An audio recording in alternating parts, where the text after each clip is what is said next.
Um, Welcome everybody once again. For those who are just coming on in, who've been there since we started today, we are going to be talking about composting today. We have two speakers. Mr. Ross Harris is going to be our main speaker, talking, kind of elaborating on the whole process of composting. I'll let him talk when I hand over the mic. I'll let him give a little bit of his backstory. And then we also have Miss Renee Wallace from Food Plus Detroit. Again, Renee Wallace from Food Plus Detroit. She's going to be talking towards the end of the session about some work she's doing in Detroit with trying to establish community composting sites, which is very exciting. So we'll get to hear from her towards the end of the session. I'm going to encourage everybody to put their questions in the chat, and then I will help filter those to Ross and get your questions answered. And if you could please mute your mics in the meantime. I'm hearing some feedback a little bit right now. Please, everybody, mute your mic. Um, And then I guess just really quickly, if you don't know me, my name is Keto. I work for Keep Growing Detroit, and I coordinate the Urban Garden Education Series along with my co-leads, Ms. Tepfira Rushton and Lola Gibson-Berg. We work together on the education programming for Keep Growing Detroit. And we got a bunch of great classes lined up for this year, this being one. All of our classes are available on our YouTube channel post class, usually within a week, which you can find the links to those on YouTube or on our website. I usually try and share the slides with participants after the class as well. If you're not familiar with Keep Growing Detroit, I know we're getting people registering from these classes from all over. We're an organization that supports farmers and gardeners in the city with resources, education, and connection to other gardeners across the city in an effort to foster a food sovereign city where the majority of Detroit food comes from Detroiters, grown by Detroiters for Detroiters. So with that, I'd like to hand over the mic to Mr. Ross Harris, who's got a lot of experience with composting. And I'm going to go ahead and pull up the slides I'll let Ross talk for a second, introduce himself, and then I'll go ahead and start the slides after that. How's that sound? All right. Thank you, Keto. How's everybody? My name is Ross Harris. I am a Detroiter. I was raised in Southwest Detroit. So it's kind of where my stomping grounds was.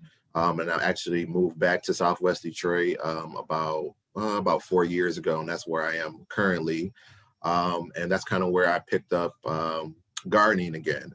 I kind of learned how to do gardening in Southwest Detroit with my grandmother and my father. They kind of taught me the ins and outs. With them being from the South, gardening was a huge part of just daily life, especially with my grandmother growing up during the Great Depression, saying that's kind of how they survived, is growing their own food. So kind of when we started having a lot of issues, social issues here, United States, or even with the pandemic, I definitely picked more back into it because, you never know what may happen if you don't provide your own food. So one of the things I do is actually have a nice sized garden in my backyard, a nice sized garden in the front yard. And I also last year during the start of the pandemic, I got a chicken coop. I built my own chicken coop and started raising some chickens as well, even though it's technically not legal to have chickens in the city. First thing is thinking about is surviving, right?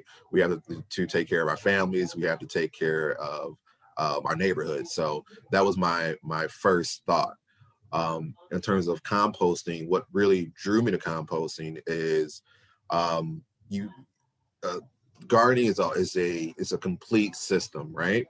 So when we look at composting, what we're doing is we're taking all those scraps, or our food scraps, whether it's scraps from cutting the grass, trimming bushes, and you're taking all those and you're putting them together, and you're really regenerating the soil. You know, you're creating your own soil all over again. So it's like a complete cycle. If any of us remember Lion King, the circle of life, and that's truly what, you know, one of the things I love about composting is really creating something that people look at as trash and turn it into black gold. And that's literally what they call it, is black gold. It has all the nutrition that your vegetables, your flowers are going to need, and it reduces waste. I mean, if you're going to recycle some plastic, recycle cardboards, and then you're actually going to compost your food scraps, you'd be very shocked to see how little trash you actually produce that you're actually throwing out to the trash. So that's what really drew me into composting. At this moment, I think I've been gardening and composting for probably about almost 10 years now, really. I guess really on my own, and have it as an everyday or as a seasonal thing that I do about 10 years. So it's something that's definitely that I'm influential in. Keto, if we could have the slides up now. Sure. Thank you.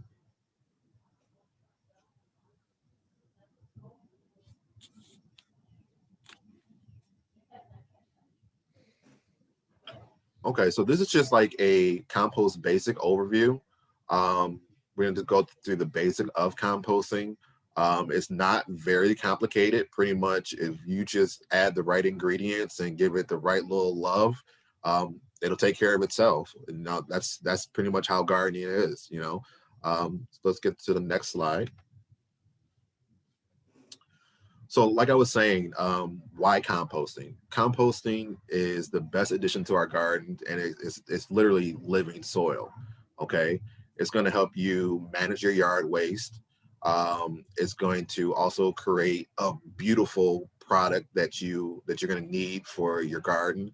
And I don't know if anyone remembers, but last year during the pandemic, or I mean, we're still in the pandemic, but at the height of the pandemic, you couldn't go to Home Depot and get gardening supplies. That was actually, I think that was banned for about, I want to say a couple weeks, but you couldn't get any type of soil. You couldn't get any plants, any seeds. They completely shut down, you know, the gardening centers at Home Depot and the gardening centers anywhere. So if you're trying to grow anything and you didn't have, you know, your soil, your compost together, you were kind of, you know, out of luck a little bit. So this is another thing of self sustainability. Um, Composting, you won't have to go to the grocery or the gardening centers to do it. You have it right there in your backyard. Um, when food waste biodegrades in the landfill, it actually creates greenhouse gases. And that's going to be 23 times more powerful than carbon dioxide. And the reason why is because a lot of those, that food waste is going to be under a lot of other landfills. So it's going to be down in the soil, deep down in the soil. So the air that's needed to break that down, it just doesn't happen. So you create a lot of greenhouse gases that kind of just bubble up under the earth. So as we're trying to fight climate change, if a lot of us would compost, that would actually help the environment as well. So it's kind of a twofold system. Not only are you creating a great, rich product for your garden yourself, but you're also eliminating greenhouse gases, which is good for everybody because we live here. Okay, let's go to the next one for me. So, like I said, what is composting? Composting, at the root of it, is that circle of life. It's that Lion King model. It's nature's way of recycling. Our bodies even compost. So it's just the way of replenishing the earth. It's microorganisms and macroorganisms that consume plant matter, animal manure, bedding, other organic material, and it's a concentrated source of organic matter, plant nutrition, and biological diversity compost. Okay, so the things that make up compost is you're going to have your brown, your greens, which equals the compost. Okay, so your browns are going to be your leaves, your straws, your like woody type material. Your greens are going to be your grass clippings, food scraps, manure, And then once you get the water, air, and you get like earthworms, insects, and all that fungus and bacteria together, what that breaks down to is compost. So all those things, the brown, the green, water and air, all those things are very important to get a rich compost. Okay. I think we got a question here. Last question: what if you fertilize the lawn? Is that safe? Um, I don't fertilize my lawn. I don't know, keto. If Yeah, I mean, fertilizing the lawn is one thing. If you're using some of the, there's like, oh, what do they call it? Like weed and feed. If you do use those kind of treatments where it's yeah, got stuff in it to kill the weeds and also fertilize the lawn, that would be maybe questionable to put if you're ultimately going to be putting that on your vegetable garden. yeah, Um, usually the organic, you, generally speaking, I think we're trying to encourage people to do organic fertilization, which there are options for lawns. Um, but if it's got any kind of weed killers in there, then that's a problem. Um, and then there was one more question, Milorganite. Are you familiar with Milorganite? It's I'm not. I think it's a, I believe it's a human waste based product that they've sterilized and all that. Um, so I don't know a ton about it, but I think it's reasonable to use. I think you can use it. But like you said, I don't know a ton about it, so I can't give too much information or backdrop on that. But like you were saying, in terms of like fertilizer, that weed and feed, that's something you kind of want to stay away from, just because it does kill the weeds. And that's something that I tend to not use in my garden or my grass, just because I use everything. I use, dandelions. I'm picking them. If I'm not trying to make dandelion wine with it, I'm going to compost it. So I tend to not use a lot of different chemicals on my grass or anywhere near my garden. So that's just something that you kind of want to, if you do use those things, you kind of want to look into the chemicals that are being used. It's best to say organic. That's going to be your best bet. Okay. Now, after you have pretty much the finished product of composting, what you're going to look at is going to be that black dirt. It's going to smell earthy. It's going to be dark, and that's where that black gold come from. If I don't know if many of you heard about black bottom, um, but that's they were the reason why it was called black bottom is because the soil was so dark, it was so rich, and it provided a lot of nutrients for growing food. Okay, so that's what you're going to end up with at the end. Okay, let's see. I got dandelions are good for cleaning your blood, making tea from roots or leaves very good. That's correct. Um, let's Yeah, see. so there's a question about enclosed composters. We'll talk about when we hold that one towards the end. We're going to talk about some of the different composting systems. Okay, so yep, we can go to the next slide here. Okay. Okay, and then once again, this is just reiterating what we're saying. Like the ingredients of a successful compost pile is going to be these four things. Okay, so you're going to have the food, which is a combination of plant-based material. So you're going to have your browns, your, like I said, that's going to be your dried leaves, your straw, your woody material, and then your greens, which is going to be your grass clippings, the food scraps, and then if you have any livestock, that's going to be that manure. Now, you need the air to circulate those things. So it's important that once you have your compost pile, you want to make sure that you're aerating, you're turning it, that you're getting that air in there. It's going to require air to thrive. If you don't turn it, it's not gonna break down. Okay. And then two, you're also going to need to have some moisture. You don't want it soaking wet, but you do want some moisture. I don't know if you've ever seen like in the fall when some people they get their leaves in a pile and they've been sitting for a while and they probably have some wet leaves, some dry leaves, some sticks. Sometimes you can actually even see the steam coming off of those leaves.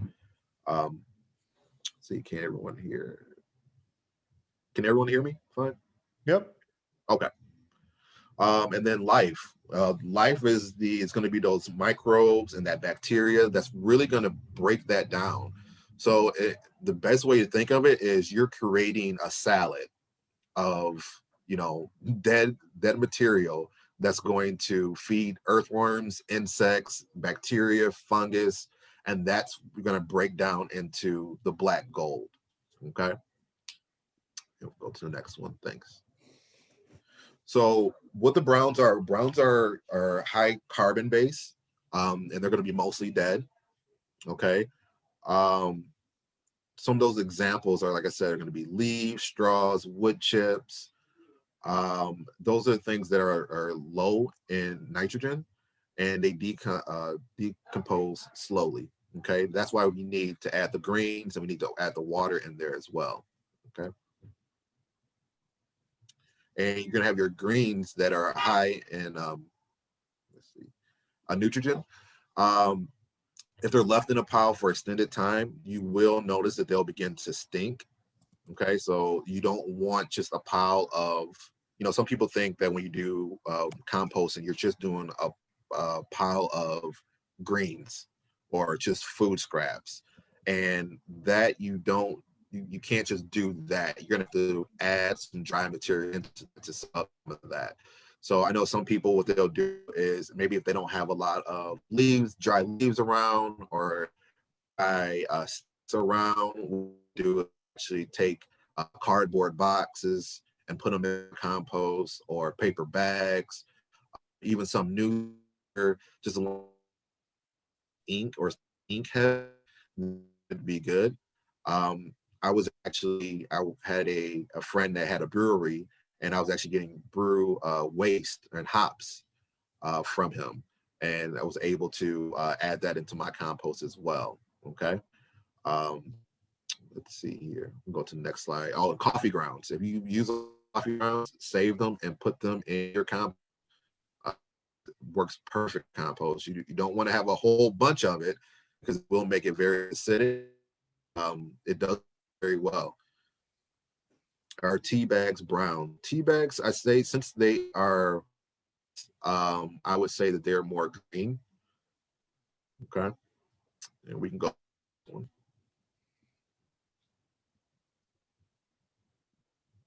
Can they be composted with the coffee filters? I believe as long as the coffee filters aren't, coffee filters usually break down very easily. Even if you put water in it, you'll see it'll start to rip. So what I say is I always look at the packaging, see what is it made out of, and if I don't see something that's crazy, and or with a plastic or something like that, you can break that down and add that to the compost. I think they even have some coffee filters that are organic material, so they're like brown. So those could be used for composting as well. The question about, will compost with the fruit seeds germinate?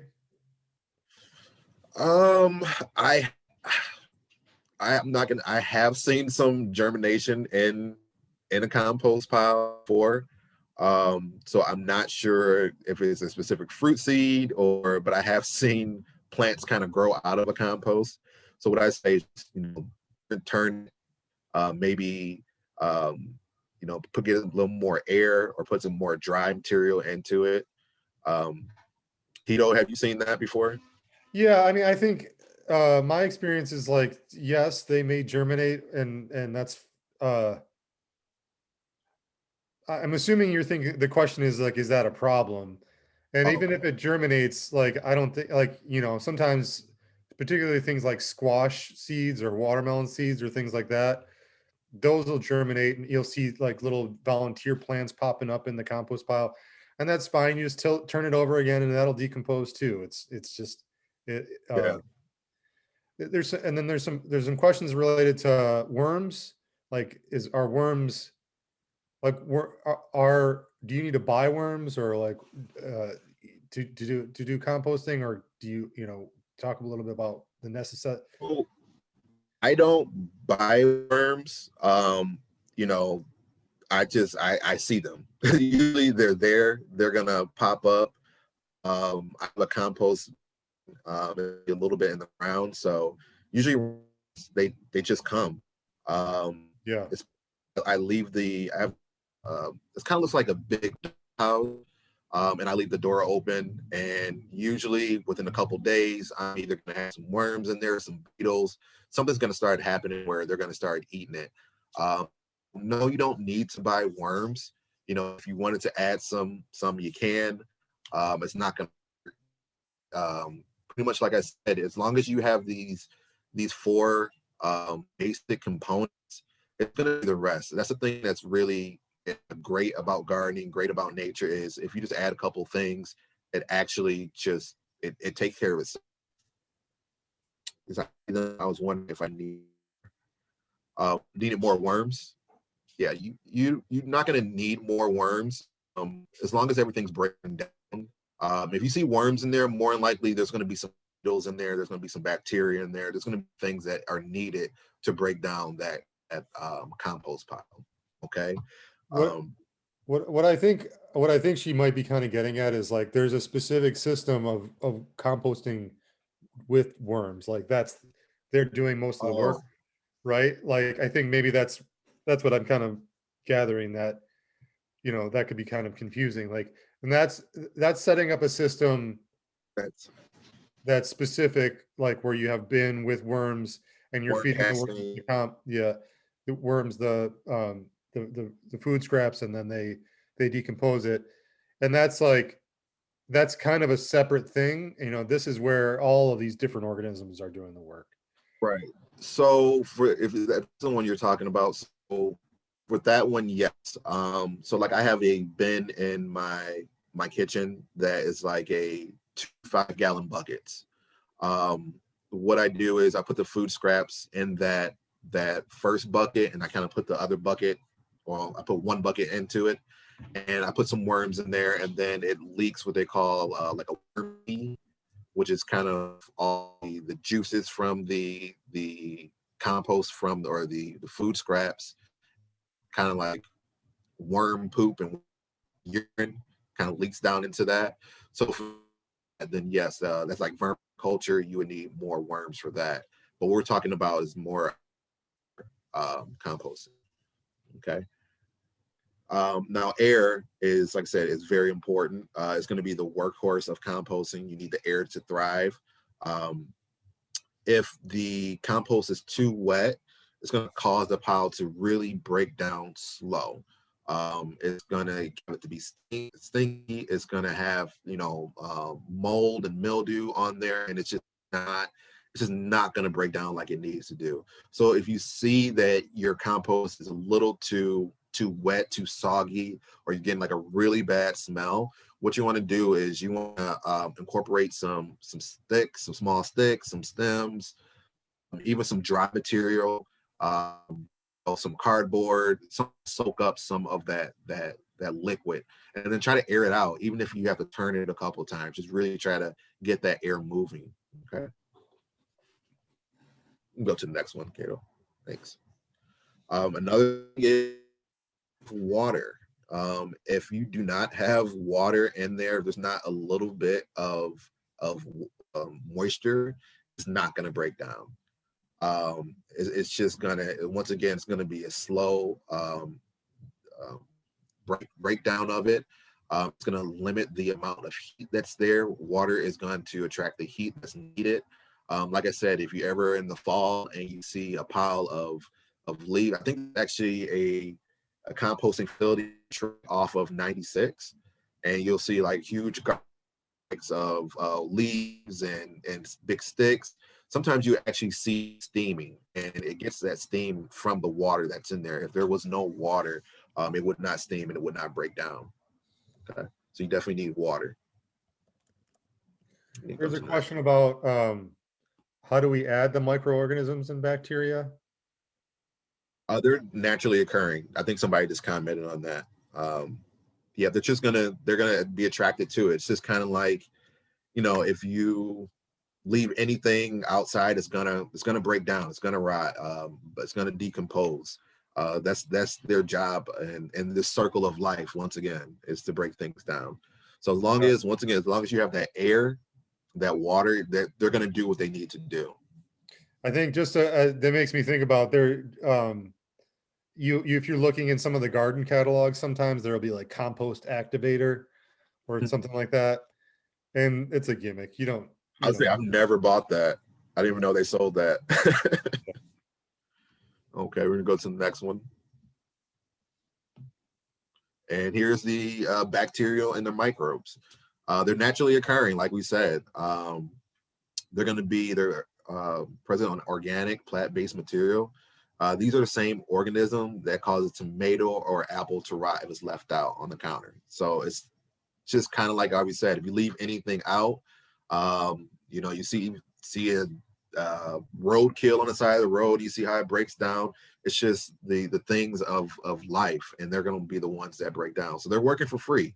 All they need is a little love and make it a suitable environment for them, and they're going to do all the work. Okay. And then what they leave behind is droppings. So it's like you're using their poop to grow food. And this is some things that we're not going to add to compost piles.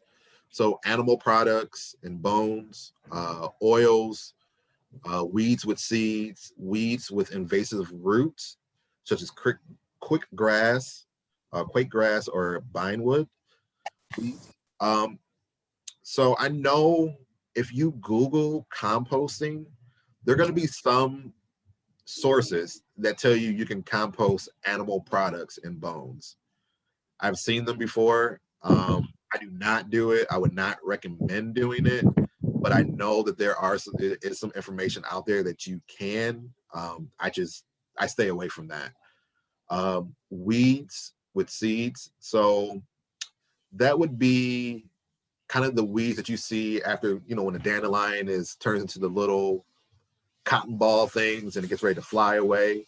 Do not put those in your compost. It will grow weeds in there. And then you will have a bunch of weed-filled compost that when you're trying to plant, you'd be like, why am I getting all these weeds? That's why. Okay. I have a question. Oh, I'm sorry. I joined late, so I don't know what the rules are. We're asking that you put questions in the chat, but since you're speaking, go ahead. Okay, sorry. My question about the kind of weed stuff, because I actually have different compost piles. I have a food compost pile, and then I have the yard waste compost pile. And it does grow stuff, but I just always expect that to break down. It's just going to take longer to break down. Is that compost that breaks down from, yard waste, is that still usable in my garden? Does that make sense? So it's still usable in your garden. But what my concern would be, like, if you're separating them and you know what's what, that's good that you're doing that. But if it's like, have you had experience with it breaking down, like the yard waste where it's turning into black soil? It's really slow, and I'm just fine with it. I had to clear out a lot of stuff from my yard when I bought my house. So it was necessary, and I didn't want to throw it in the garbage, and I have enough space to have multiple compost piles. So I have one that's like my food waste kind of stuff, and that breaks down faster. The other stuff I just kind of let just sit there, and it starts breaking. It seems like it's starting to break down a little bit, but it's maybe I'm not going to use it for another year or two or something like that. But it does seem like on the bottom, it's starting to get turn into what I would consider compost, like the black stuff. Okay. Does that make sense? Yeah. So yeah, and my only interrupting. So yeah, my only concerns would be that you have some seeds in there, some weed seeds in there. Weed. I gotcha. Yeah. Okay. But cool. as long as it's breaking down and like I said, you're adding those things, then it should be good. Okay. And Roy, maybe I would use it for not food areas too, or something like that. Because that area that I wouldn't have to manage as much. Because I'm just redoing my yard completely because it was a jungle. But yeah. Okay. Sorry. I'll let you get out. Yeah. Royanne just put in the chat a really a great comment. If your compost pile gets hot enough, it will kill the weed seeds. Most of them at home compost piles don't get that hot though. So, Yeah. and I think just a note, one strategy for that would just be turning it more often. Yeah, definitely. Okay. Go to the next one, please.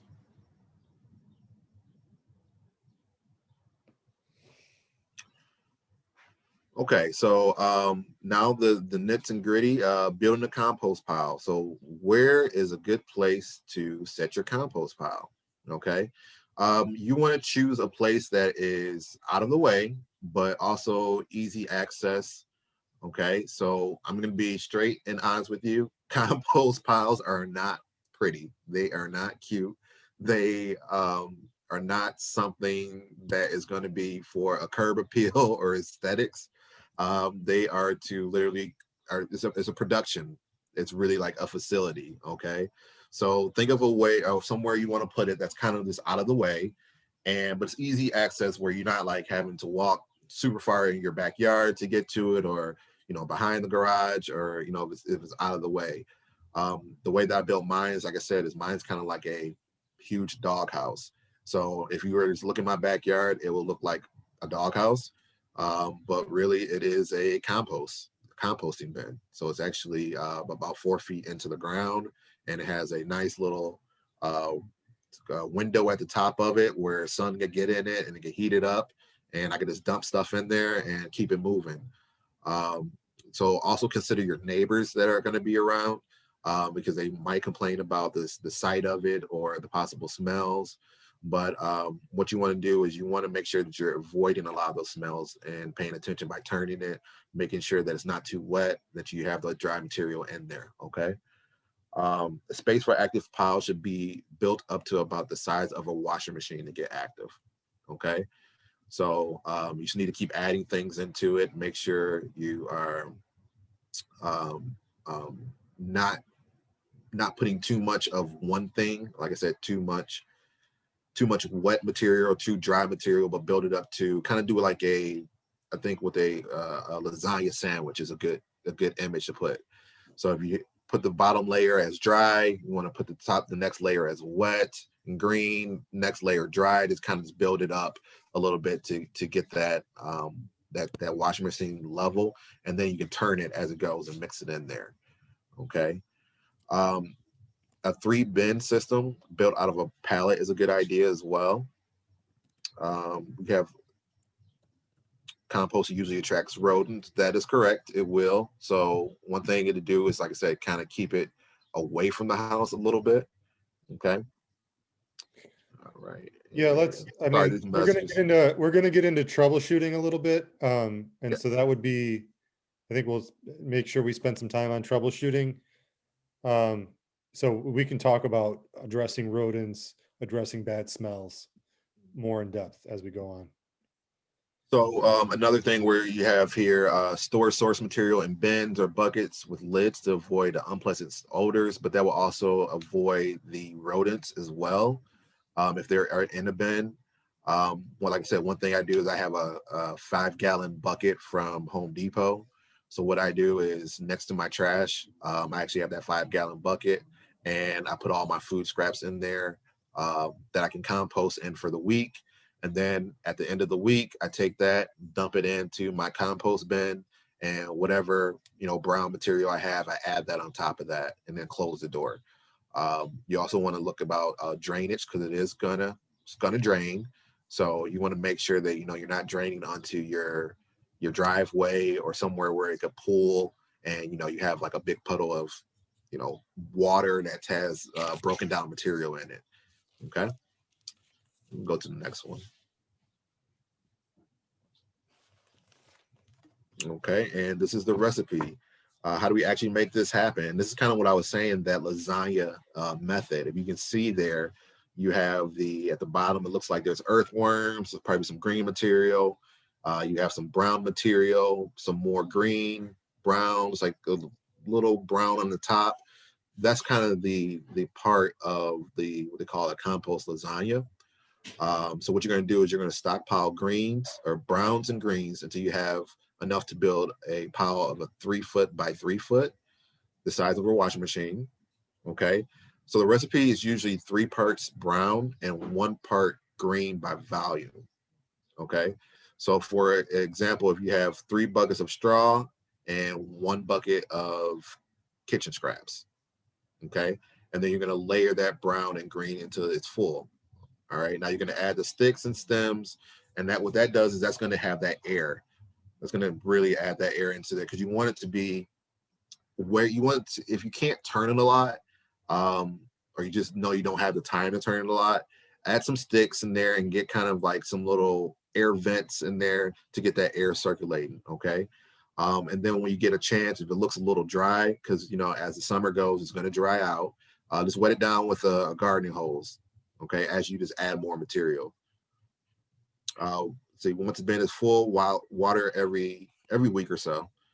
I say if it's a rainy season, you don't have to water it that much. But if it starts to get into the summer, then yeah, you want to water it, every week. I say is probably good, especially if you're not putting a lot of very wet material in there. All right. Okay, and once the compost is done, it will look like black dirt or black gold. You will no longer be able to see the difference between like food scraps, and you might see a couple leaves and a couple sticks, something like that, and a little bit bigger material like if you put like some wood chips in there, you might even see some of that. But it's all going to break down. Okay. So like I say, you can use a simple shifter. It can be made out of a milk crate with a screen at the bottom to kind of get that material out and just take the compost.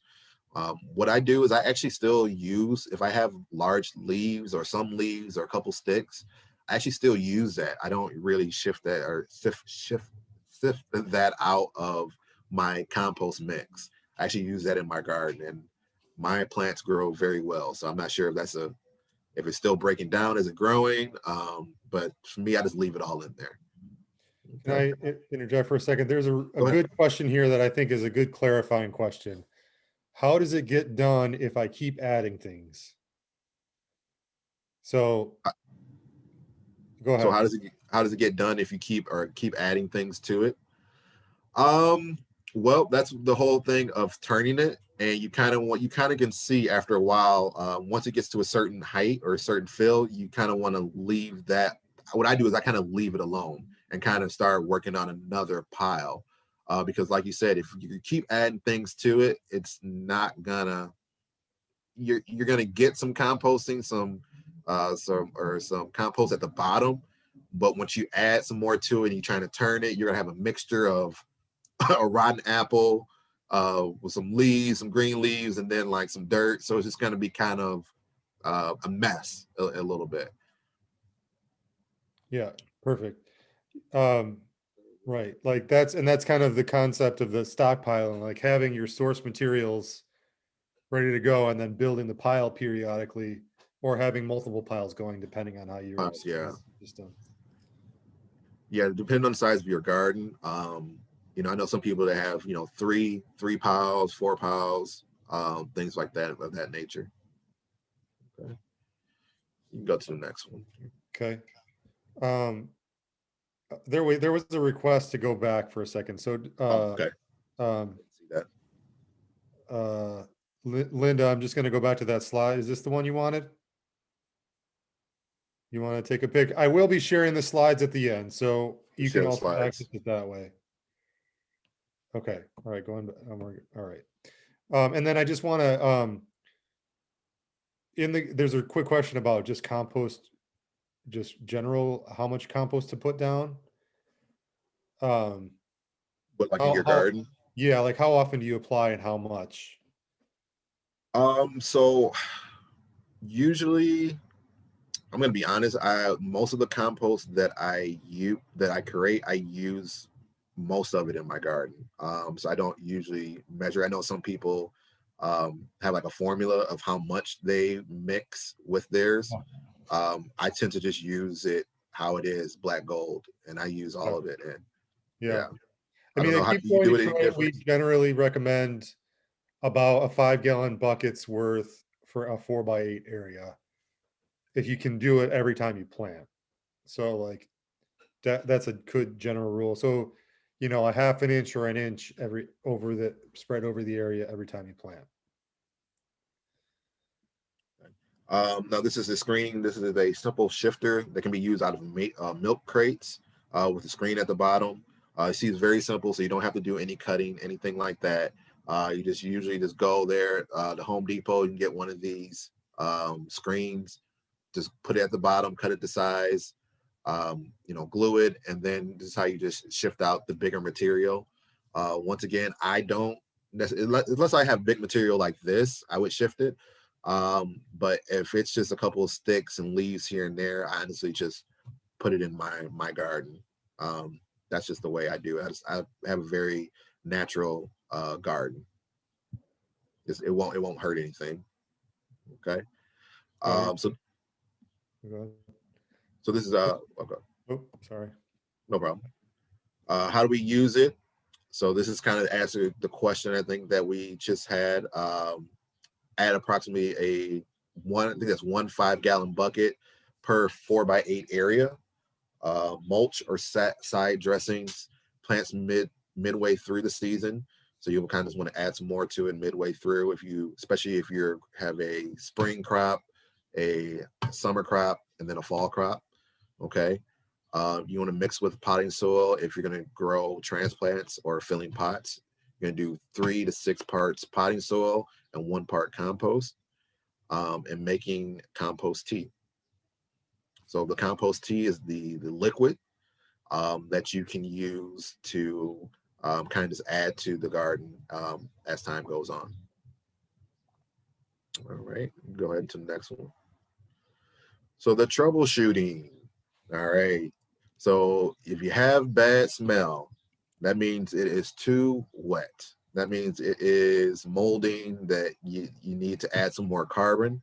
So how you're going to do that is you're going to aerate the soil or the compost, try to flip it, add some air into it as you're flipping it. As you see, there is looks like a cardboard box that they kind of broke down. They added that in there. You want to add some grass to, or not some grass, some dry leaves or some dry sticks, something like that, and to take care of that smell. Okay. If you have pests, turn more often. Okay.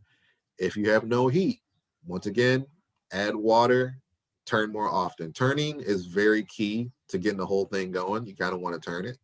But usually, if it's no heat, just add a little bit more water, turn it, get some air in there, and it'll start to produce heat. Okay. And we can go to the next one.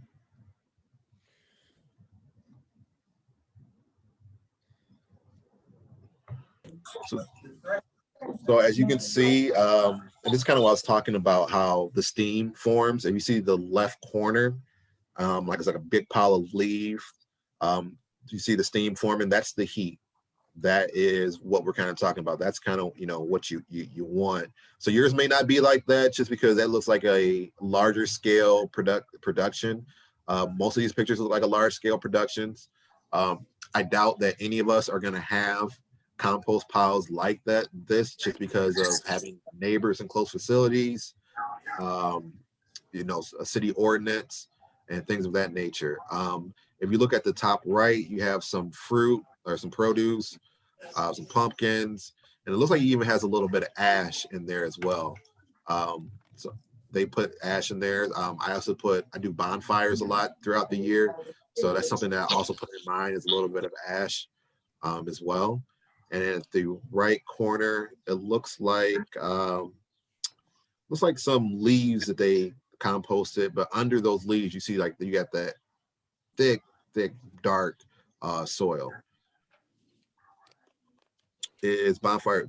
It would be considered brown. And it's a clarifying thing. I wouldn't recommend using ash from a grill.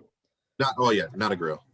Sorry. Thanks, Guido. Yeah, but I mean, bonfire ash is fine.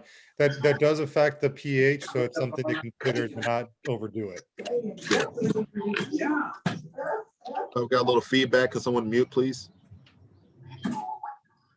Thank you. Okay, and go to the next slide. Hold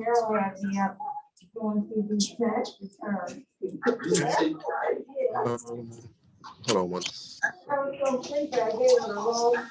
You know how to mute everybody? I'm trying. How do I do that? Let me see if I can do it. Okay, there you go. Okay, so pallet bins. This is and this is what, you know what I would like suggest if you're gonna try to build your own compost bin. Right now, the price of wood has like skyrocketed. So if you can find pallets, this is something that I would suggest if you have the space to do it this way as well. Just make sure that the pallets you get don't have like some type of chemical on it. There is if you Google safe pallets or safe pallets to build compost bins with, there is a special number that you would have to make sure that you see on the pallet to use those types, because some pallets have like a fire resistant coating on it or some chemicals on them that you want to check. We just left Home Depot and they have okay. Yep. So Lowe's and Home Depot, just make sure, like I said, that they're not coated with that chemical stamp. I can't think of the name of it right now. But this is a good way to build the pallets. Now, if you see you have 2 or 4 different kinds. One is like this open face kind. I wouldn't recommend that in the city, because once again, you're gonna have rodents kind of in there. But the ones that you have to the right with the kind of 4 walls and like the top system there, I would recommend those. And another thing you could do is you could put a screen in these so rodents wouldn't be able to get into it. Okay, the one at the bottom seems like the most feasible to use in the city. I like how it has the top on there. It doesn't look like you can see too much in the sides. It looks very nice. So that's something that you could use. And if you build something like this, just make sure that you have a door that you can kind of access the compost, so you're not trying to reach over inside it, that you can kind of roll a wheelbarrow up to it and kind of, scoop it out, or take a pitchfork and kind of turn it around and close that up. Okay. These bin systems work really well for the stockpiling, like we were talking about before. So you can see the bottom left is there's leaves in the one bay, and then there's more of the finished pile in the right. So like if you had, for instance, if you had this, you stockpiled your browns of leaves and from the fall in the left hand, and then as you're adding kitchen scraps on the right, you can layer in the leaves and you have them right next door to build out the pile. I'll move to the next slide. Chicken wire bins. I had a couple buddies that have done these.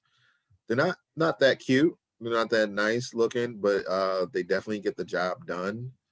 For me, they just I just don't like them too much, because it can be hard to turn. Like reaching into it can be a little difficult. But I know some people that like them.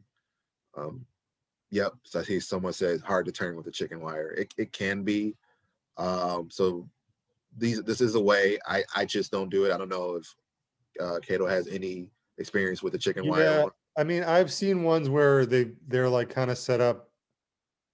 They're smaller. I think maybe like this one on the top, slightly smaller, maybe even smaller than that, where you could kind of um, set it and forget it. Yeah. Kind of like set it up, have it really well layered, and then just like wait till you give it a year, let it decompose for like a year, and then you can just pull off the cage off the top.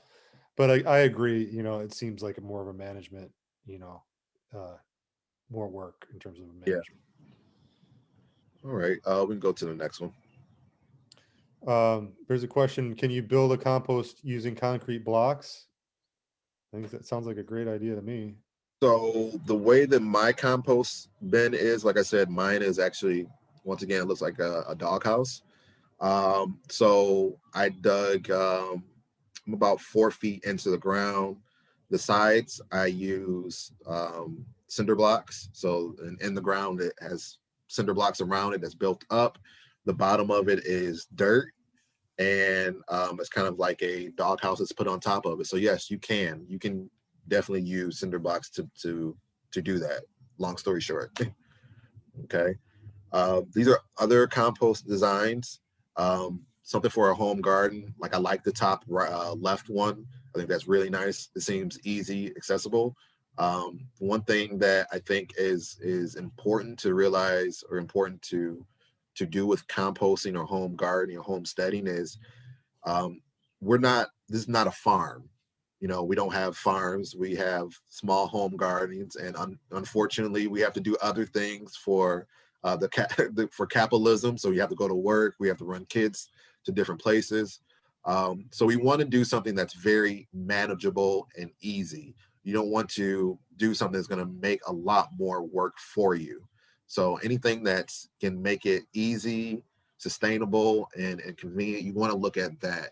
So like the top left seems very manageable. It seems like they can move it.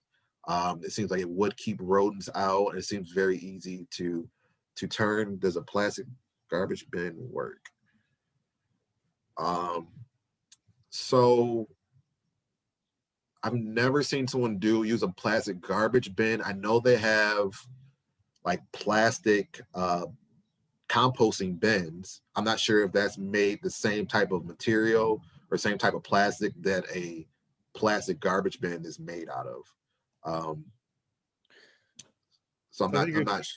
similar to the chicken wire. Is like, if you fill a bin full of stuff, it's just going to get really heavy and Yeah. maybe hard to manage, you know? Yeah. And then the hay barrels or hay bays. I see that one. To me, I like that idea. That's it's very good. I like that the hay is going to absorb some of that. You're going to have that dry material to absorb some of the wet material. Now, how can you get hay bays? I don't know. I know some people say that you can go to the Detroit Zoo, and at the end of the season, they'll give you a bunch of hay. I've heard of that. But in terms of those big, what's that? Yeah, you can get them sometimes at the pet stores. I've seen also sometimes at hardware stores, but pet supplies, pet food supplies sometimes, especially like some of the ones. And if you're out in this, contractor supply looks like in the chat they're saying Lowe's has them Yeah, right now. yeah. So once again, though, keep in mind your neighbors. Keep in mind the rodent aspect of it. That's very open. So that's, like I said, once again, convenience, and you want to make sure that you know what you're getting yourself into when you have something like that. And then even at the one to the left and the one at the right at the bottom, those are very nice, especially the one at the right that's using cinder blocks. But once again, it's very open. Okay, so we can go to the next one. And this is lasagna composting. So this is kind of what I was saying before. Even if you kind of see the couple sides back where we had the 4x4, like the size of a washer machine. Yeah, yep, like that. So that's kind of what they're showing. This is kind of the side view. That's that lasagna type built. Okay, so that's just this, but it's in the ground or on top of the ground. I like this model. I've seen people plant directly into it. I've never done it, but I've seen that it does work. How long after you make lasagna type can you use it? I'm not sure. Usually, if you kind of just turn it and you see the black soil, that's kind of what I go by. I go by like what does it look like? What does it feel like? What does it smell like? And does it look like my my starter plants or my seeds are going to thrive in this. I would say it takes some time. I mean, this is a good strategy for killing grass. So like, it's more like planning ahead. So you're going to set up a lasagna bed for like 4 to 6 months from now. So maybe if you wanted to start some new garden beds and you wanted to use this method and kill the grass and decompose some stuff at the same time, it would be like doing it in the fall for getting it ready for next year. Yeah, so we should say about 6 months, 5 months, something like that. Yeah. Yeah. Okay. And go to the next one.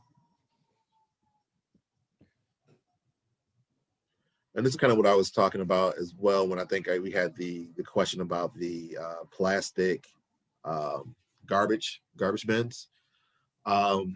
So they're made out of plastic, and they kind of have these little slots in here where you see the air vents. So that's the one thing that I would say would be a little bit different than using a plastic garbage bin is the only air you're going to get mostly is going to be from the top, unless you are putting, holes in the bottom of the bin for drainage or something like that. Even then, you're really not going to get too much air. But these work pretty well. My grandmother, she had the one to the left, and it was a pain to see, not convenient to turn. It was a pain to turn. So I would never get that type. Just because it's really not easy to turn. They also have these tumblers towards the bottom that are for smaller type composting. I've never used those myself, but they are available. It's very discreet. But yeah, I've never used them personally. I don't know what the success rate are with those. I used to have, I think it was called the Mantis. It was a fancy one. It was a double bay. It's like the size of it was a size of like a 55-gallon drum. And I found that it was a pain cause like you have to, like if you don't chop everything up into small pieces, then it gets kind of clogged up and it makes it harder to turn. And if you super fill it, then it's hard to turn. And during the winter, it freezes because it's above the ground, so you can't turn it then. So I don't know. My personal opinion is the tumblers, they are neat and tidy, but you have to stay on top of turning them pretty frequently. And you have to like manage the stuff that you're putting into them, like cutting it up into small bits. Yeah. So, they work and people make them work, but it just requires a little bit more management.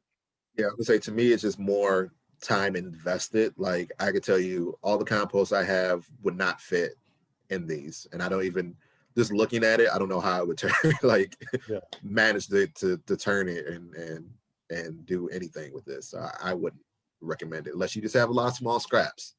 Okay. Yeah. This is more like managing your garbage and not throwing it in. Yeah. Go to the next one. I think that might be the last one. Okay. So why don't we open it up to just general questions for a little while before we bring our second speaker in, Renee. I'll answer. Yeah. We'll try and answer some of these questions in the chat, and then we can also, you guys can unmute. It's nice to hear everybody's voices. So if you want to unmute at this point and ask questions as well. So I saw one where it said about eggshells. Is it okay? It is. So a thing that I do though with my eggshells is because I noticed that I do have a lot of worms in my compost. I actually try to break down those eggshells very finely, because if you don't, they actually will cut the worms. So that's something that I try to do is kind of chip them up a little bit. I kind of have like a separate bucket for the eggshells if I'm going to use a lot of eggshells. And since I got chickens last year, I've been having more eggs. So I've been, breaking up a lot of the eggshells that way. Yep. Hey, Some people Keto. can grind them into a powder. Hey, Keto. Hello.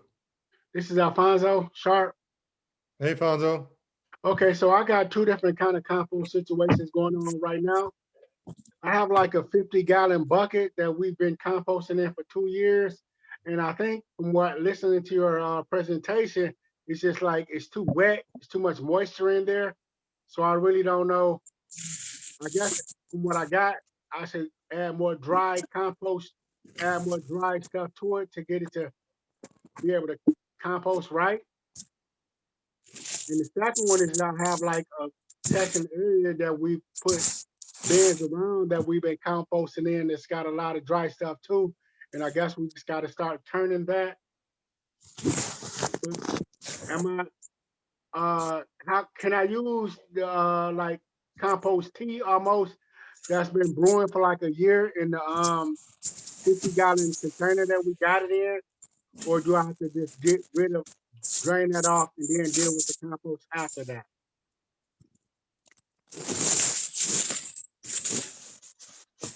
Somebody needs a mute if you could. I'm hearing some, sounds like somebody's got their phone in their pocket or something. It's not me. Okay. Okay. You got that, Ross? You got, Oh, so you're saying that you have a 50-gallon bucket or a bin, Right. and you're saying it's too wet? Yeah, it's like it's been gathering rainwater as well over the past year. I haven't Okay. dealt with it at all, but I was thinking like it's like they call it tea, compost tea, and I was Yeah. thinking like I can use that as well. But it sounds like to me that you need really some kind of a more drying kind of a solution, drying kind of a compost to use. So yeah, if it's been, because I have a couple buckets like that I left out that I just didn't put dry stuff in it, and it's just like a bucket of water with wet leaves and all type of stuff. So sometimes I see mold on it. So if I ever see like white mold or something like that, I don't use it. But I'm not sure. Kate, I don't know. Can you use that as a tea if you mix with dry? I don't know. I think what I would recommend is just to combine all that stuff with some browns. Yeah. And to decompose it some more. Compost tea is something that, you know, you should be a little bit more specific about. The short of, you know, there's some really good articles out there. But you know, usually you're only like steeping the tea for a day or two at most. And after that, it's going to start to get, you know, funky, and you're going to have problems with it just sitting for too long. So a very simple compost tea would be taking some kind of sack or coffee bag or something that's going to hold on to some compost, and then putting that in a bucket with some water for 24 hours, strain that off, and then you can use that pretty easily in the garden on your plants, and that's like a nice little fertilizer boost. And then there's other strategies you can use with air bubblers and stuff, which we're not going to dive into deep with today. But like in terms of the situation with standing water, you might be dealing with some anaerobic stuff, and you can still decompose. I would just I would dump it out essentially and then build up a pile with some browns, and then, you know, kind of start it over again essentially. Right. Because really what I was saying is because I got two different kind of compost situations going on. That was one, but then I got another one with really just all dry stuff that's going on. So put them together. put them together. Yeah. So you would recommend like combining the two? Yep. Yeah. Yep. Okay. That was my question though, because I got, like I said, two different situations with compost going on. Yeah. Got it. Right on. Okay. Thank you. So Settler is asking, can we dehydrate the food before putting it in the compost? Can you dehydrate the food before putting it in the compost? Yeah. I would say, I think we want to. that it's a lot of work, and I don't. Well, what I do is I collect my food all through the winter, and I don't just want it sitting in my house rotting. Yeah. So sure. yes, it's a lot of work, but I go ahead and dehydrate it so I can save it. But I don't know how good it would be in the compost. This is my first year trying. Yeah. So there's a couple strategies with food waste, and there was another question about what do you do during the winter time? So, there's, Ross was talking about how he stores his kitchen scraps in a 5-gallon bucket with a lid. So like I do a similar thing, and I just will like, when it's full, I put it out in the garden, and it'll probably freeze out there, and that's fine. And I'll just start another bucket. And then when the spring comes around, I start to incorporate those buckets, those full buckets into my Yeah. pile. That's with the stockpiling. You can keep a compost pile decomposing over the winter months if like if you got to get it going. You'll even see steam coming off of it potentially during the winter, because all that microbial activity gives off heat. So that's one thing. And then there's another question about, is it too much cardboard a thing? I don't have too many leaves or straw and only minor yard debris. I mean, I guess it just depends. Like, if not putting a lot of cardboard that has like a lot of ink on it and tape and things like that. I don't know if you're saying, I think if you have the right mixture, then it should be okay with the, the wet and the green. I think it should be okay. But if you have a lot of cardboard that has like a lot of ink on it, then no, I don't think that you should be using that at all. Okay. I have a question. Can I ask? It was kind of related to the person who had sitting water for a while, but I discovered that I purchased some aloe vera juice, and I didn't realize that it spoils after a period of time. Is that something that would be safe to add as like a wet into my compost? Yeah, you add that. Yep. Okay, even though it might be expired or Yeah. fermenting. Okay. Yeah. That's part of the Perfect. decomposing process. Yep. Okay, because I thought you mentioned something about problems with antimicrobes or Yeah. whatever you said. Sitting water that's anaerobic. Anaerobic. Okay. Like all of these processes, I mean, I think the part of the beauty of composting is like in the end, it all sort itself out. If you put it in a pile and you let it sit long enough, as long as you're not introducing, harmful things like chemicals and things. But if it's plant-based and you put it in a pile, it's probably going to it'll ultimately become compost that's usable. Hello. So I know that the city did a lot of alley cleanups, and where I'm at, there's a lot of like wood stock piles all around. And so I was wondering what would be a way that if we had a membership with people in Detroit, that we could like probably bring some of that wood to the, location, and would you be able to like chop that up so that we can use it for compost or our garden? Well, unfortunately, we don't. Wood chipper, right? That would require a chipper. Mhm. And we don't, I mean, we have a small chipper, but we just really don't have the capacity to help with that kind of service. The city does do yard waste pickups or like bulk pickups. It's better in some parts of the city than others, unfortunately. Well, I don't see it as garbage though. I actually think it's pretty sad that we can't utilize all of that wood. Yeah. So well, I mean, you could. I mean, you could always, rent a wood chipper. I have a lot of wood behind my house too that, that's exactly what I'm gonna do is get a wood chipper and then chip it all up. I know it may be a little costly, but if you have a couple neighbors that might want to go in with you on it, they're not that expensive to rent from Home Depot just to chip it all up. Okay.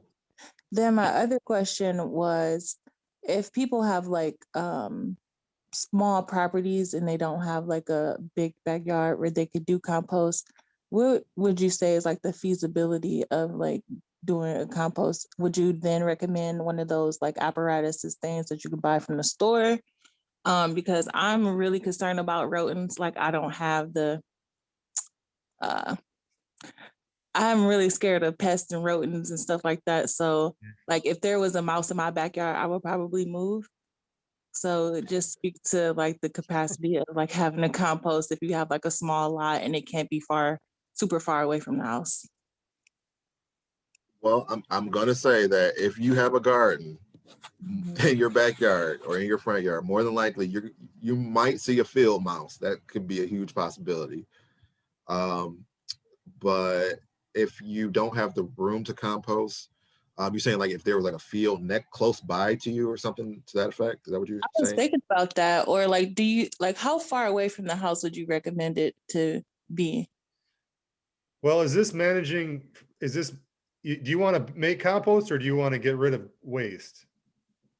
I was thinking about making compost, but I don't know how feasible it would be. Right. Yeah. I'm just saying, like, if you were just trying to like not put your food scraps in the dumpster and you're more concerned about, your impact on the earth, you Yeah. could dig a hole, dig like periodically, like dig holes and just bury the compost, and that works out well. Yeah. And so that would be, I mean, how deep does the hole have to be? And then like, do you have to like manage it, or does it like just take care of itself? Just big enough to take the stuff and put some, a couple inches of dirt on top of it, and it'll do the rest. And then back to the pest. So I wanted to start a garden this year, but I was thinking more so of like a herb garden. I don't know if I want to grow fruit or like vegetables or anything. Okay. Well, yeah, if you're just doing like a herb garden, more than likely you won't get a lot of pests. You might get a woodchuck. You might get one of those, but in terms of like mice, more than likely you won't get those with herbs. I have an herb garden as well, and the only thing I've really seen in mine is like a woodchuck. Okay. All right. Well, thanks. Okay. So is there a question about the pre-rinse water from when you're rinsing your rice before you cook it? I think that's just, if you're rinsing your water, if it's if it's related, if it's plant-based or related to like cleaning plants or in this case, cleaning your rice, it's probably gonna be just fine. Okay, does anybody else want to come off mute and ask a question? Or are we good with questions? Okay, so in that case, I'd like to introduce Miss Renee Wallace from Food Plus Detroit. Renee, we got you still? There you are. I'm right here. All right. So Okay. let's go ahead and hand the mic over to Renee. All right. And then I'll go ahead and share my screen. Oh, wait, I gotta And while we're waiting to do that, I just want to say good day to everyone. And it's great to be here this afternoon, and definitely to hear all the wonderful questions, because composting is definitely something that we want to consider as we look at our ourselves as a community.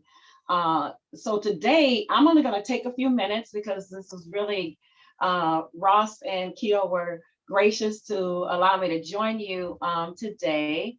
And I'm just going to share a little bit about work that myself and others are involved in really looking at compost as a resource. And how does it help us to build as a resourceful, sustainable, and resilient city? And I'll also share a little bit about tomorrow begins Compost Awareness Week, and I'll extend an invitation to you on some ways in which you can engage and celebrate. So who am I? Renee V. Wallace with Food Plus Detroit is an organization that's really focused around innovating practices in food systems work.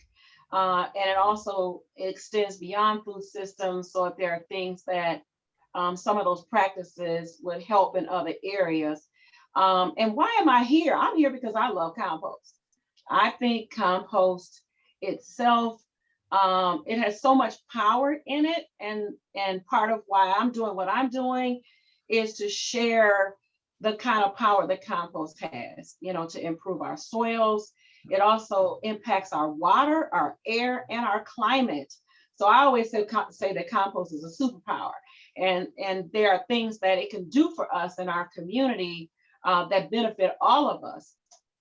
So I spend time working around how do we build Detroit soils.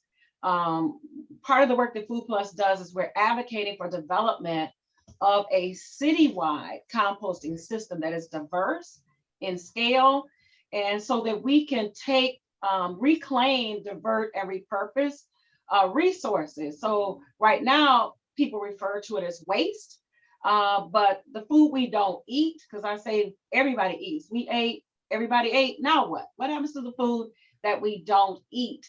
Those are resources, as are the yard waste, which you've been talking about, paper and some other compostables. So we really are working toward this vision of these resources being composted locally, because we need compost to create sustainable soil-based solutions that address issues we have. If you've ever had your basement flooded, you know what I'm talking about. If you're driving down the street, there's a lot of standing water. We've heard some things earlier about rodents, and I quite frankly, you know, one of my things is, hey, you build the compost right, the rodents don't have any place to eat because you manage it and they can't get to the food. So it's helpful to even have them. But also our soils give us a lot of things. In addition to the food, we use it in all of our landscaping, our parks, our open space. Don't you wonder what they put in those holes when we're tearing down houses and stuff? And people have to be concerned about what's growing next. Compost can help with that. And also with all the trees we're planting, and just even spreading it around in your yard helps pull carbon out of the air. So we do it to regenerate our soils and to help with a lot of things. So I'm inviting you, join the compost movement. And who can be in that? Everybody, you, people who make compost, folks that are businesses, schools, businesses, universities, our government, everybody can be engaged. Food Plus Detroit is doing community scale compost pilots. I'll tell you a little bit about that in just a moment. And I'll make these slides available too if that's okay. And then our Office of Sustainability. So our city, we and our voices as citizens have already lended our voice to this as a sustainable action. One of the goals that came out of the work to develop the Sustainable Action Agenda, which was community voices, was, hey, we want to stop sending waste to the landfill so we're not producing these gases that we have to breathe. Thank God the incinerators closed, so we don't have to deal with that anymore, but moving it to the landfill didn't exactly eliminate the problem. So in our Sustainability Action Agenda, there's 2 action items that speak specifically to composting. One is developing some best practices so you know how to do it well, and that's number 29. And 30 is having actually these pilot programs, which is one of the things that Food Plus is involved in. And some of the things that we do in forwarding this work on composting is advocating for the development of the system. We help, we have a portfolio of projects where people who are interested in composting, whether it's community scale or backyard, can join the pilot, and there's support, you know, that we provide through that. We're advocating for the policy changes because you have to have an enabled environment to do composting. So at the state level, there's a big shift that's going to affect the whole state, and it's going to make it possible and actually almost really move us more toward mandatory, because we won't be able to just throw stuff in the black can and it go to the landfill. It's going to be required that the city, the county, and folks in the state demonstrate that we're doing something with these materials other than dropping them in the black hole at the landfill. That legislation is likely to pass in the fall this year. And then we're working on city policy so we can really do composting at all scales in the city. So we deal with education and training, public and community engagement, building community and networks. We've got tons of resources, a resource repository. One of the things we're building right now is a community compost data system, because we need to be able to collect the materials to demonstrate that we're moving it from the landfill and also increasing our recycling rate in Detroit. And we do studies and do models. So before we do some things, we can actually, like you've been asking all these questions today, we could create scenarios and run those scenarios and see what happens. So we're involved in that kind of work. So how could you get engaged soon? Is like I said, tomorrow is the first day of International Compost Awareness Week. So people are celebrating all over the world, and Food Plus is hosting compost conversations this week, starting tomorrow. So the first conversation will be tomorrow afternoon, 4 o'clock. And then during the week, it's like right before lunch, half an hour before lunch. And then on Saturday, we'll have a big compost conversation. And there's some giveaways. We've got posters. You see this image to the left here. Every year that there's a celebration of International Compost Awareness Week, they do a poster contest. And so this year's theme was Grow, Eat, Compost, Repeat. And so those posters and stickers will be available, as well as Food Plus is going to give away some copies of James McSweeney's book on community scale composting systems, which is the community's composting Bible, essentially. So here's information about the talks specifically. So you'll get to hear from people like Aaron Hyde, who works for the state, and he'll talk to us a bit about what's going on, not only with the policy, but what does it mean to us in terms of the Ross showed a lot of different ways to compost and how much food waste, how much material. So we'll hear a little bit about where the state's taken us. My good friend Mark Covington over at Georgia Street. We've got 3 compost systems that we're developing over there. So we'll hear from him. Working with the Compost Warriors at Wayne State. So we've developed their compost programming and building out their system. And they're also working in partnership with Georgia Street. So we'll hear from them on Wednesday. And then the Neighborhood Association over here in District 2, which is starting with composting in the backyard and then moving. Somebody asked about the alleys earlier. So over here in this area, it's a 4-block neighborhood, 96 residents connected by 4 alleyways that they connected, and they're converting those alleyways into greenways and dreamways. And so we're going to be looking at having pickups and place to compost along those dreamways as well, once they really master it and how to do it in the backyard so that they can do that. And then the Organics Recycling Committee of the Green Task Force will talk with us on Friday. And then Saturday, compost lovers and friends hanging out, talking about, you know, how does this work? What do we do next? And so the details on how to join that are here. It's Zoom based. I'll be so glad. I mean, I don't mind Zoom, but I'll be really glad when we can see all of your faces in person. So the information to join that is listed there. And then there are compost champions. You could be the next one. So join the movement. So the folks you see listed here are some of the folks that have been recognized through the Detroit Green Task Force. Every year we have a community celebration, and one of the categories is for composting. And so you probably recognize some of these folks. Yeah, there's Passion Murray there. Here's folks from D-Town. There's Michelle Jackson and Jerry and Billy from Oakland Avenue. So hopefully next year when we hang out, we'll see some of your faces on here as well. And why do we do this? We love compost. The soil loves compost, so do we. And some of the things that people say about why, you know, they love compost. I told you I love it because it's got superpowers. People love it because it feeds the soil. You heard Ross talk about that, growing food in it, saving our environment. feeding our earth, making sure our fruits and vegetables are nutritious and preserving the earth. So I invite you. We got a few minutes. Can I ask folks why they love compost, Keto and Ross? Sure. And also, could you, I think it'd be awesome if you could share the link for the Zooms in the chat. Oh, yes, I will. I'll do that. Yep, I sure will. I'll copy those in the chat for you. So if you want to unmic and just say, why do you love compost? We'd love to hear that. Don't be shy. I'll start. Start to get the ball rolling for you, everybody. Like I was saying, one of the reasons why I like composting is if we think back to the Lion King, and I keep mentioning Lion King because Lion King was is still to this day my favorite movie of all time, right? And the way his father made him look at the world and talked about the circle of life.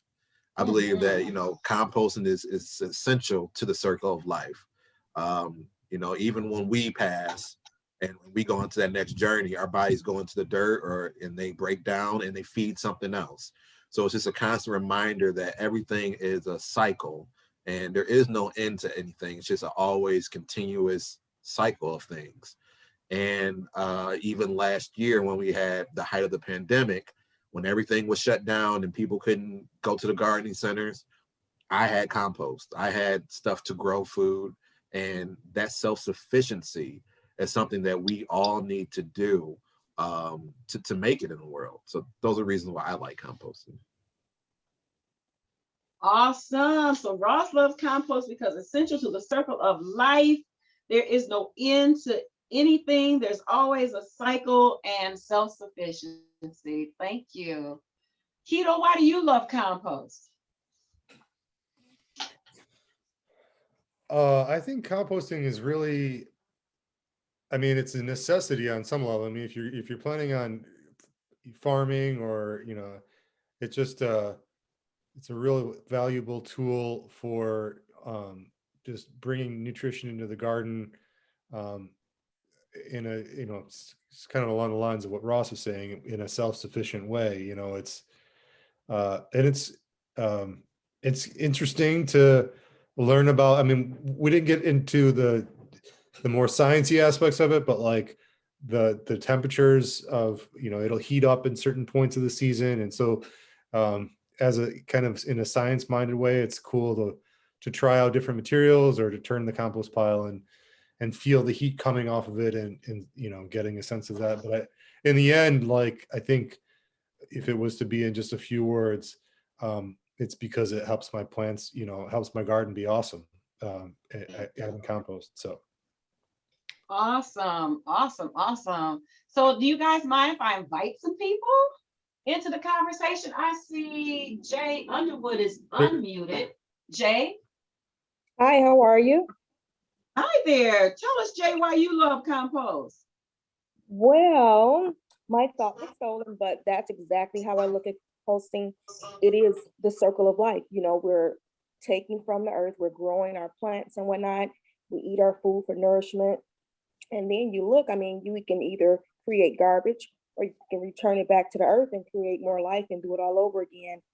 It's kind of, it's like a gift to us, I love that. Compost is a gift to us. Thank you. Awesome. Amanda, can I invite you to unmute and share why you love compost?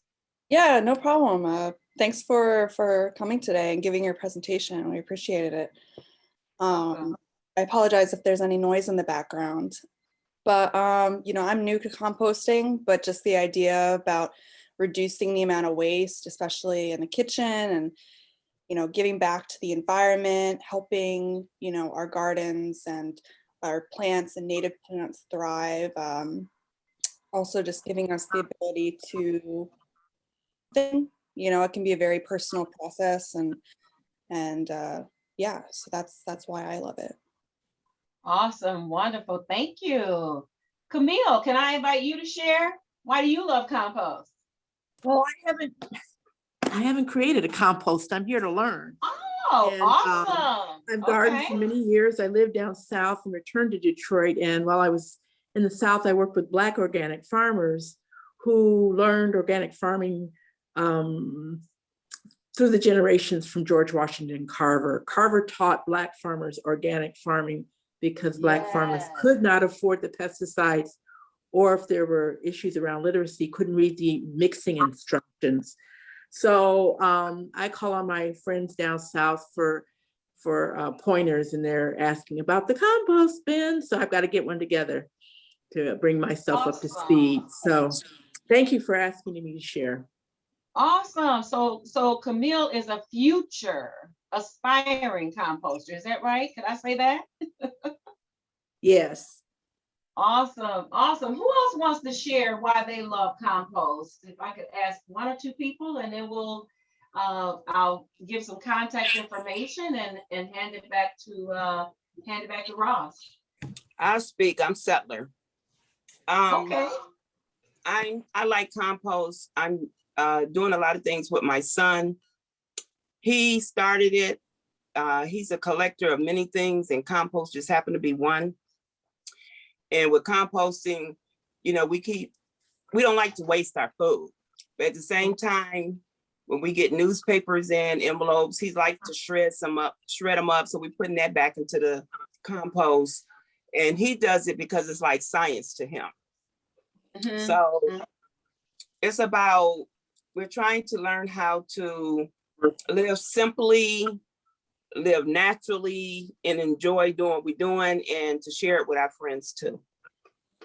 Awesome. Thank you for that. We got one more person, and then I'll. Yeah. Hi, Trudy. Hello. I started thinking about compost because I live in Lansing, and we have these landscaping companies who wants people to pay for them to come pick up their food waste, and then they go make compost, and then you have to go buy the compost for them. I'm like, what? You know, and so I started, you know, just thinking about doing it because I do have a lot of food waste. And what I did was what is it keto? Yeah. And I didn't know if I was doing this right, but I just started digging holes in my backyard and putting my food waste in there and then covering it with dirt and leaves and whatever. So, and then I would turn it, and then eventually it just turned into some really black, healthy dirt. So I don't know what I was doing, but I just tried something. Awesome. Thank you for that. Thank you for trying, because this compost can be done at all different scales, and some people do it themselves. Other people do it in community together. Some people do it and provide it as a service, you know, in the community by doing businesses that, you know, create operations and make compost as a product, just like anything else, and make it available to us. So it's all kind of ways to get engaged. So putting holes in your backyard, covering it up, making compost was great.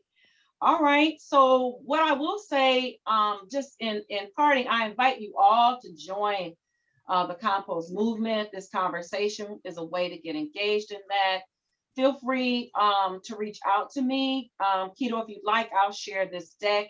And while we're wrapping up, I'll drop the links in the chat for you if you'd like to join the conversations. And actually, even the links in the presentation, I believe, are still live, but I'll drop them in the chat as well.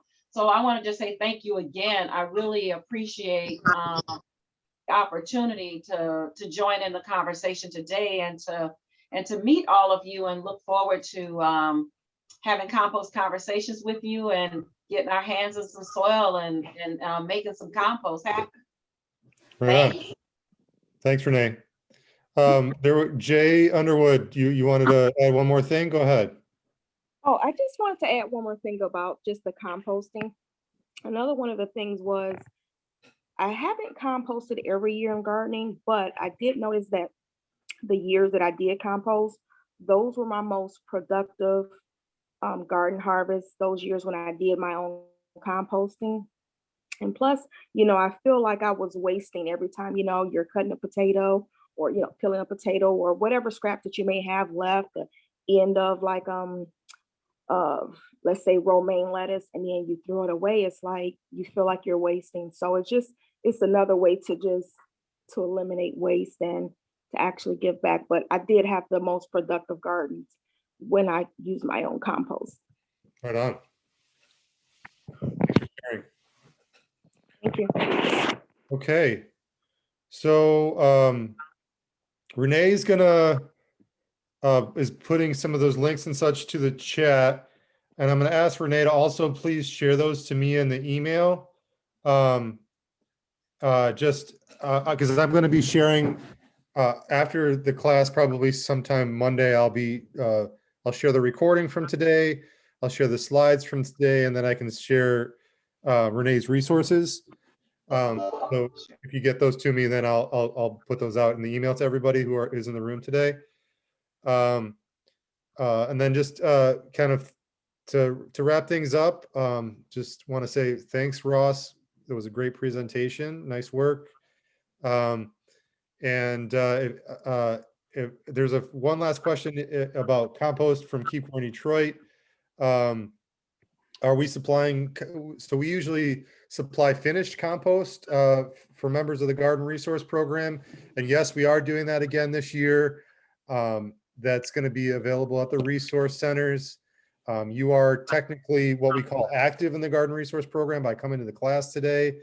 I'll make myself a note to share the resource guides as well in that email, which has the locations for picking up compost.